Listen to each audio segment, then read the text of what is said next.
Praise the lord. దానియేలు 12వ అధ్యాయము 1 వచనం.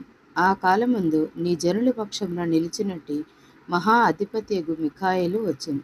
అప్పుడు నీ జనులు రాజ్యంగా కూడిన కాలం మొదలుకొని ఈ కాలం వరకు ఎన్నటికి కలుగునంత ఆపద కలుగును.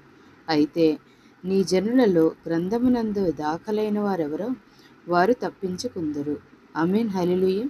రాకడ దినాలలో యేసు ప్రభు వారు వచ్చే ముందు ఎలా ఉంటుందనేది ముందుగా ప్రవచించిన ప్రవచనాలండి. అదేవిధంగా ప్రకటనల గ్రంథంలో కూడా మనం చూద్దాము. ప్రకటనల గ్రంథము 20వ అధ్యాయము 15వ వచనం అండి. ఎవని పేరైనను జీవగ్రంథమందు వ్రాయబడినట్టు కనబడని ఎడల వాడు అగ్నిగుండంలో పడవేయబడును. ఆమేన్. హల్లెలూయా. యేసుప్రభు దేవుడని నమ్మి విశ్వసించి రక్షణ పొందండి.